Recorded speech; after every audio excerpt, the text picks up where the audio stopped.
बिस्मिल्लाहिर्रहमानिर्रहीम। नाज़रीन, मैं हूं आपका होस्ट काजी मोहम्मद रशीद और आप देख रहे हैं हमारा यूट्यूब चैनल। जैसे कि आप जानते हैं, हम डेली आपको मुख्तलिफ़ टॉपिक पे डिस्कस करते हैं, बात करते हैं। आज का जो हमारा टॉपिक है वो है मस्जिद। मस्जिद के जो लुग़वी मानी बनते हैं वो सजदा करने की जगह है, यानी अल्लाह ताला का घर भी इसको कहा जाता है। नमाज अदा करने के लिए मसाजिद बनाई जाती हैं, क्योंकि इस्लाम में नमाज अहम तरीन इबादत है। इसकी अहमियत बहुत ज़्यादा है, बहुत ही ज़्यादा है। हर मुसलमान मस्जिद में अपने रब के हुज़ूर नमाज अदा करता है और अपने वहाँ दूसरे जो मुसलमान भाई होते हैं उनसे वो जाके मिलता है, वहाँ उनसे गपशप होती है और वहाँ उनको आपस में मिलने का मौका मिलता है। 5 वक्त में आपस में मिलने से क्या होता है, मोहब्बत बढ़ती है, बाहमी इत्तफ़ाक़ पैदा होता है। अब मस्जिदें दीनी, मजहबी और माशरती तालीम का क्या है, अहम तरीन ज़रिए हैं। हमारे प्यारे नबी आका दो जहाँ हज़रत मोहम्मद सल्लल्लाहु अलैहि वसल्लम जब मक्का मुकरमा से हिजरत करके कुबा पहुँचे थे तो सबसे पहले मस्जिद की तामीर आपने की। जिस जगह पे आपने वो मस्जिद ताबीर की, यानी कुबा, तो उसका नाम भी मस्जिद कुबा रखा गया। मदीना मुनव्वरा जब तशरीफ़ लाने के बाद मस्जिद नबी की तामीर फरमाई। हमारे प्यारे आका हज़रत मोहम्मद सल्लल्लाहु अलैहि वसल्लम मस्जिद में ही सारे मामला तय फरमाते थे, अहम फ़ैसले करते थे। मुख्तलिफ़ कबीलों के जब वफ़ूद हज़रत सल्लल्लाहु अलैहि वसल्लम मिलने आते तो आप सल्लल्लाहु अलैहि वसल्लम उनसे मस्जिद में ही मुलाकात करते। हज़रत सल्लल्लाहु अलैहि वसल्लम ने असहाब सुफ़ा की तालीम के लिए मस्जिद में ही जगह मुकर्रर फरमाई थी। सहाबा करम रज़ियल्लाहु अन्हु के दौर में भी मस्जिद को ऐसी ही अहमियत हासिल रही है। गोया इसका मतलब है क्या है, मस्जिदें हमारे लिए मदरसे और मकतब का काम भी सर अंजाम देती हैं। मस्जिद अल्लाह ताला का घर है, ये पाक जगह है। इसका अदब और एहतराम हर मुसलमान पर वाजिब है।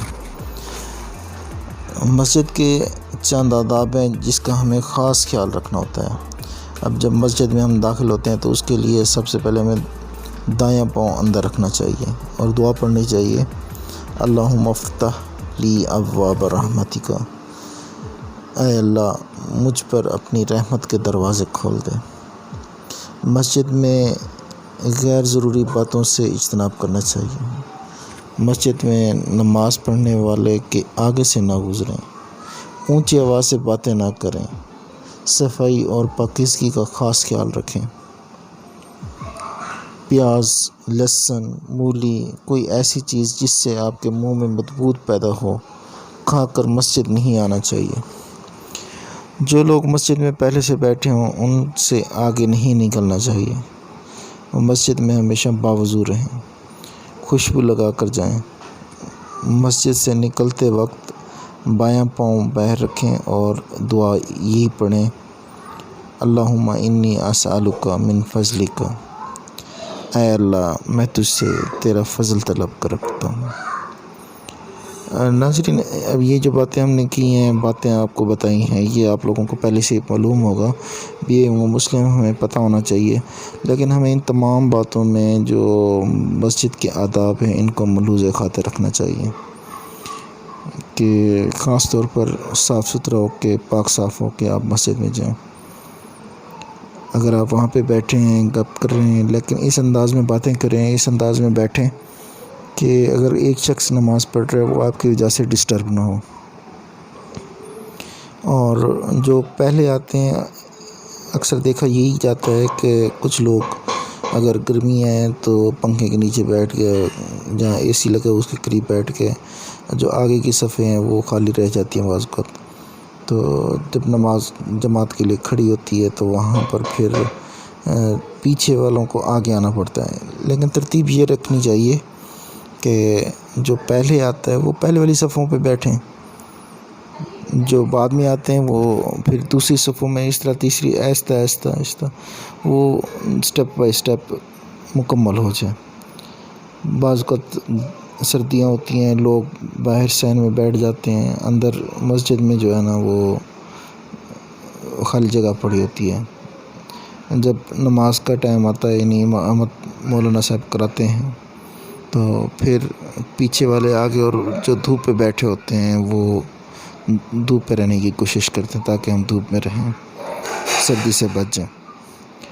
تو وہاں پہ پھر وہ جو راستے میں رکاوٹ ہوتی ہے، وہاں تھوڑی سی تکلیف دہ بات ہوتی ہے، تو یہ ادب کے خلاف بات ہو جاتی ہے۔ تو کوشش کریں جو پہلے اگر نمازی آ گئے ہیں تو وہ پہلے جا کر آگے والی صفوں میں جا کر بیٹھیں، اور جو بعد میں آتے ہیں ان کو تکلیف نہ ہو۔ پھر یہ ہوتا ہے کہ وہ آگے بیٹھے ہوتے ہیں، ان کے کندھوں کو گردن کو پھیلا کے آگے جانا پڑتا ہے۔ تو امید ہے ناظرین ہماری یہ ویڈیو آپ کو پسند آئی ہوگی، اور اس کو شیئر کریں اور اس سے زیادہ دوستوں تک میسیج دیں، کیونکہ صدقہ جاریہ ہے۔ انشاءاللہ ملتے ہیں نئی ویڈیو میں نئے ٹاپک کے ساتھ، تب تک کے لیے اجازت دیجیے، اللہ حافظ۔